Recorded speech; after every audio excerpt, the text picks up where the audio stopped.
eating me. Touch my family, I can't rest until you see this beat. I got family to that wrist and he went overseas. I'ma feed the whole family by any means. Like the big best believe. It's too much on the line. I gotta stay on my Q's and P's. What's good, y'all boys? We got another video, you know what I'm saying, talking about my story and my journey within college football at the D1 level. Last time we left off, I had, transferred from Baylor to Abilene Christian, and that's the last time we had left off. But without further ado, so I'm gonna get into my story. When I got the news, I was gonna have to leave from Baylor. I was honestly like depressed and like low key just sad and like crying at the same time. And I had to take that one on the chin and just find another way to get back on the field and at least finish college and get my 4-year degree. So I eventually put my name in the transfer portal, and a guy named Stephen Thrash, he was like one of the first people to reach out and kind of let me know, like, we want you over here and stuff like that. And I had other schools. The thing was, with me trying to transfer to another big school, I didn't have like Baylor's credits. It didn't match up with like other schools, and if I would have transferred, then when I was done with my eligibility, I would have been done before I could even graduate. And so me just going to the FCS level, not even the FCS level, just me going to the right school where I still can finish my 4-year degree, that was on like my top of the list. So you gotta go potty? All right, so I got Ashley here with me. So yeah, back to what I was talking about. I ended up choosing Abilene Christian. My coach at the time was Stephen Thrash, and he came all the way down, and we stayed at Freddy's. It was like so random, honestly, like going to Freddy's, but we went to Freddy's, and like we talked, and I just felt like it was the right fit. So yeah, felt like it was the right fit. And then I got down there in the summer. I had some great roommates down there also. My boy Carson May and David Oki. There were some good people to be like mentors to me. I get up there, and all the people around it, I can automatically tell, like, this group is honestly special, because it's like every single day, like, they're committed to the process. And one thing I feel like I had a downfall with at Baylor was me falling in love with the process. And so just being around like those people and like knowing like this kind of my last chance to try. What's good, y'all boys? Yeah, my daughter, she was trying to play with me, but I told her, daddy trying to get this video out real quick. So yeah, like I said before, as soon as I got to Abilene Christian, like, I could already feel like the vibe. Like, I'm around a bunch of dogs and people that want to work on both sides of the ball, and like, I love that. And I feel like at Baylor I didn't maximize my output into the game and the daily grind and the process, what it takes to be great on a championship team. So I went there, and my coach, he didn't settle for nothing for less. And that was that. I enjoyed like the campus and all, and the Christian aspect of the college, and just knowing that I'll be able to grow my faith every single day around these type of people. And that was just a big bonus, and I want to even be there even more. So when we go through the summer, my first year there, and it was a great summer, good work, and we get to the season, and our first game was Texas Tech, and we had a lot of people that transferred from Texas Tech.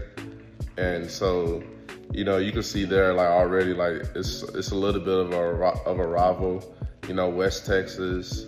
And we had no fear going in there for real. Like everybody thought we was finna get blown out. I know somebody didn't cash out that night on the spread, but you know what I'm saying? This is my like first time in action of like feeling like I was a part of something type. So boom, we get in there, everybody think it's gonna be a blowout. We got fans like yelling at us like, y'all suck. And they do the little tortilla thing, so they threw tortillas on us. I'm talking about like we chilling and like my coach talking to us while we're in a circle and the tortilla land on his head. Boy. But like, yeah, that was funny itself. But that's a little tradition they do over there. But in the end, we went and it was 51-52, and we lost right at the end, man. It was so close. Like we really should have beat them, but woulda, shoulda, coulda. But our team after that, we knew it was up the rest of the year. Like nobody could mess with us for real. So just having that game in our arsenal, like we already knew nobody could mess with us, especially in the trenches too. So, we go to our second game, and mind you, my first game I had 2 catches for like 30-something yards. I had a big catch on the sideline. I actually knocked over the head coach, who was my coach at Baylor. But yeah, that was that. And then the second game, the person that was in front of me, Trey Cleveland, shout out to you, my boy Love, fam. He had a nasty ankle injury, and I honestly didn't even know that. He was playing through it against Tech, and he was going stupid. But yeah, we go to the second game, and he's hurt, so I got to step up my role. But I necessarily wasn't starting. My homie JJ, he was in there starting, and he had him a few drops. The other receiver on the other side had a few drops. I mean, everybody was dropping everything. Even when I got in, I dropped the pass, everybody. It was off that game. And mind you, the team we were playing was like 0-16 over like the span of 2 years. So like the fact that we in the game with them and they like basically beating us for like the first 3 quarters is crazy. But I get in like at the end of the second quarter, and I just start cooking. I don't know where this came from. I don't know what the coaches like believed in me this game, but boom, I get in there. Like this is my first 100-yard game, and like it went down to the wire. Like, I had two catches in 2-minute drill to get us in line to score a 51-yard field goal to win that game, which was crazy. But yeah, we won that, and after that, I just took off. The rest was history. So boom, we go through the season. We had a great year, my 2024 year. We ended up playing for the championship for the conference. And mind you, I had conference championship experience at Baylor. Mind you, I didn't play, but I see the preparation. I've seen the want. I've seen like, hey, I got you. Like I've seen all that that goes into winning a championship, the process to winning a championship. So, knowing that, like I felt real confident going in, and I wasn't injured before going into that game, but yeah, we played Tarleton State. They were a good team. Like they had a crazy offense. Like if y'all got time, like go look up Tarleton State's offense, and yeah, it's crazy. But boom, they were like ranked in the top 10. I think we were ranked in the top 10 also, or like right outside the top 10. So it was gonna be it was a rivalry game, and like it had a lot at stake. So boom, we playing, and mind you, I'm on the sideline. Anyways, yeah, I wasn't starting necessarily, and my homie, he's sitting next to me, and I'm like, bro, when I get in, I promise on everything I love, I'm gonna go score, bro. Like, F what they talking about, I'm going in to score. So, boom, literally 3 minutes after I said that, I get in, and I got a skinny route. So, I'm like, bet, I'm finna go score on this. So, I boom, jab, one step outside, and then the rest was history, you know what I'm saying? Like, I caught the ball. That was the touchdown we needed, you know what I'm saying? Because the score was like 36-32 at the end. I'm going to post it up here, like when I do post this video. But Yeah, I had a clutch touchdown and I got up, started doing my dance, bow, bow, bow. Yep. That was that, and we went on and we won the first round of playoffs, and then we went down to North Dakota State, and that was a crazy game. We were supposed to beat them. Mind you, I didn't play the first round because the next game after Tarleton, I had actually sprained my AC joint. Y'all could probably see it. Yeah, that's pretty bad. But I mean, it's fine now. I move it regularly and stuff like that. But yeah, that was that, and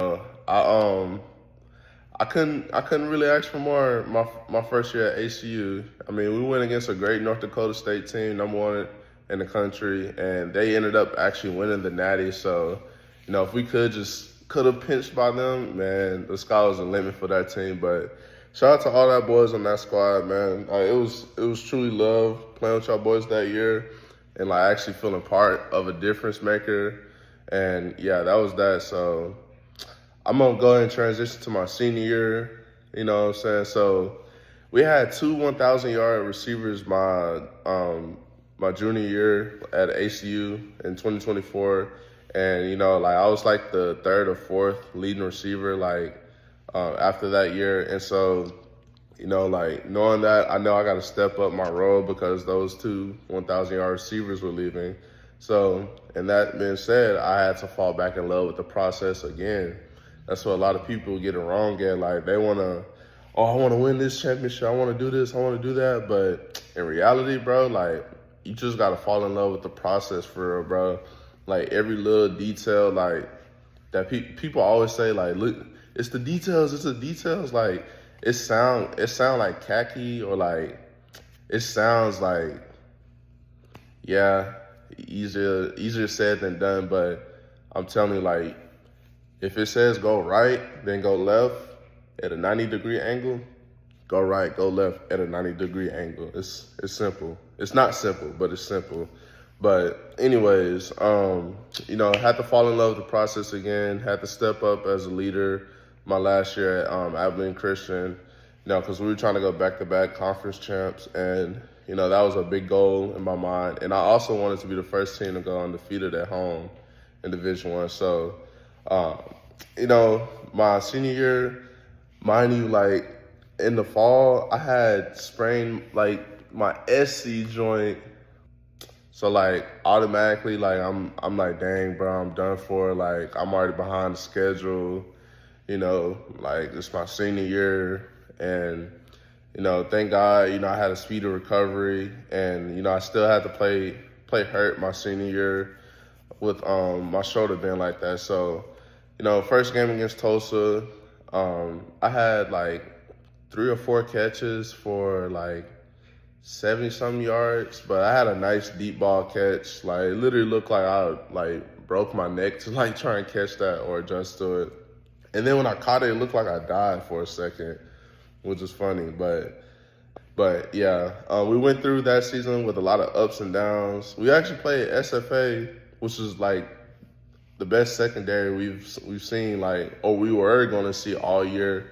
And I cooked that game, honestly. Like, so I was popping my stuff that game. And I was going against my dog Charles. He's on the Vikings now, but it was all a friendly battle because last year I had sprained my AC joint against him. So, definitely was looking forward to, getting my get back in a way. Them coming down to Abilene Christian. So, we beat them, and then we're going a little stretch my senior year, and we get to the end of the year, or we get to the middle/end of the year, and mind you, we have to win like our last 3 or 4 games, just like how we did the year before, my 2024 year, just to win conference. So we get to our last 2 games, and we're like down like 11-17 or something like that, and we have to go down and score. And, like, I just started going off that game, too, like, out of nowhere. Like, I had a 100-yard game, then I had a 178-yard game, then I had, like, a 180-yard game, like, in the playoffs, too. You know what I'm saying? So, like, my draft stock just went from, like, right here to, like, up right there. But mind you, But anyways, yeah, my stock was definitely rising up, like, just from those 3 games, And, we got to SFA again in the playoffs, the second round, just like last year, made it to the second round. And sadly, we couldn't get around them boys. They had 2 people guarding me, one over the top and one in my face. So, I still had like 70-something yards that game, and just trying my best to will my team. My boy JV was running the hell out that ball. So, hey, shout out to you, my boy. Hey, I'm a block for you, fam. Block no rock. You feel me? Block or no rock. Whatever it is. Block and rock. Block and rock. Block and rock, JV. You always be saying that. But yeah, that was that. And we did end up going to win conference. My bad, I forgot to say that. We won conference. And to win conference, I put up 178 yards with 2 touchdowns. I went straight fed that game to make sure we got back-to-back. So, what I'm saying, that was a blessing, and it was just great vibes for real. And I'm just happy I was able to be a part of those 2 years at HCU, and that's forever changed my life. Brought me different relationships within football and outside of football, and that's something that I'll forever cherish for real. And I'm forever in debt with ACU. Like, they took me basically from off the street. I didn't know where I was going to go play at. I didn't know if I was going to play football no more. And they said, like, nah, you good, bro. Like, just come lean on us for real. And I'm forever grateful for that experience. And I never forget it. And it's something I can, tell my daughter, like, when she gets older, like, sometimes things might not go your way. But as soon as you see that light, take off for it. Like, don't look back. Like, just take off for that light and, take advantage of your opportunities and, always try and, be the best version of yourself. And yeah, it's just another experience that I can pass now to my daughter. And, I love my time at HCU. I said that already, but I'm going to keep y'all boys updated. I'm going to keep y'all boys updated with part 3 of my journey, and that's the NFL and the CFL, and I'm gonna let you guys know how that went. So y'all stay tuned, you know what I'm saying, and I'm gonna get up with y'all boys. Bye.